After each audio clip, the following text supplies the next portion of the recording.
কারো কাছে যেটা প্যাশন সেইটাই কারো কাছে ফ্যাশন, আবার সেইটাই কারো কাছে লোশন। কি বুঝতে পারছেন না? বুঝিয়ে বলছি। একটা গল্প বলি, ছোট্ট একটা গল্প। একটা শেয়াল ছিল, সে একদিন ফাঁদে পড়লো। তো সে ফাঁদে থেকে যে কোনোভাবে বের তো হলো, কিন্তু দুঃখের বিষয় হলো সে তার লেজটি হারালো।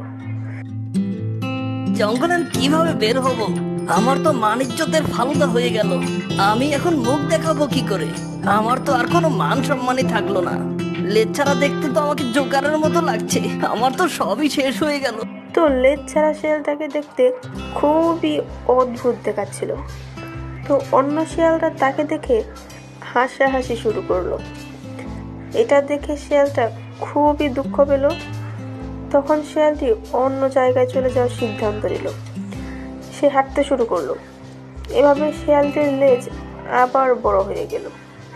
সে যখন অন্য একটি বনে গেল, সে দেখলো সেখানে সব শিয়ালের লেজ কাটা।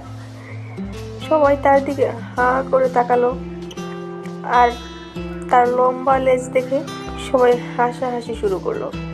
এটা দেখে শিয়ালটি আবার দুঃখ হলো। তারপর আবার চলতে শুরু করলো।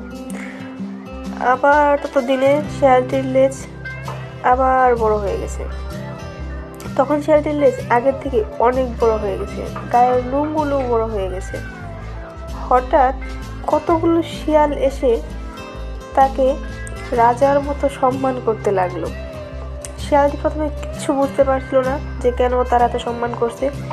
তারপর সে বুঝতে পারলো ওই শিয়ালগুলোর মধ্যে রীতি ছিল যে শিয়ালের লেজ লোম সব থেকে বড় হবে, সেই শিয়ালটি তাদের মধ্যে রাজা হবে।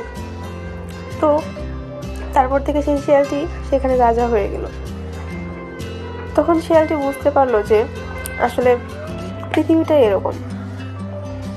তো কখন কার ভাগ্য খুলে যায় সেটা বলা যায় না। আর সব সময় কেউ না কেউ সমালোচনা করবি, যাই করেন না কেন। তাই সেটাই করা উচিত যেটা করলে নিজে ভালো থাকা যায়। তো এই জন্যই বললাম, কারো কাছে যেটা প্যাশন সেটা কারো কাছে ফ্যাশন। এখন বুঝিয়ে বলি, যেটা কারো কাছে আবেগ সেটা সে বুঝবে না যার কাছে সেই আবেগটা নাই। হ্যাঁ, সে সেটা ফ্যাশন বানিয়ে দেবে। আর যার কাছে যেটা ফ্যাশন সেটা কারো কাছে লুশন। কি হবে? তো আপনার কাছে যেটা ফ্যাশন সেটা আমার কাছে সমালোচনার জিনিসও হতে পারে। তো সমালোচনা তো মানেই তো গায়ে মাখা, তো গায়ে মাখা তো লুশনই হয় না। ধন্যবাদ। আর এতক্ষণ আমি যেটা বললাম সেটা মজা করে নিছক একটা গল্প বললাম। এটা জাস্ট গল্পের ছলে কথাটা বোঝানোর জন্য।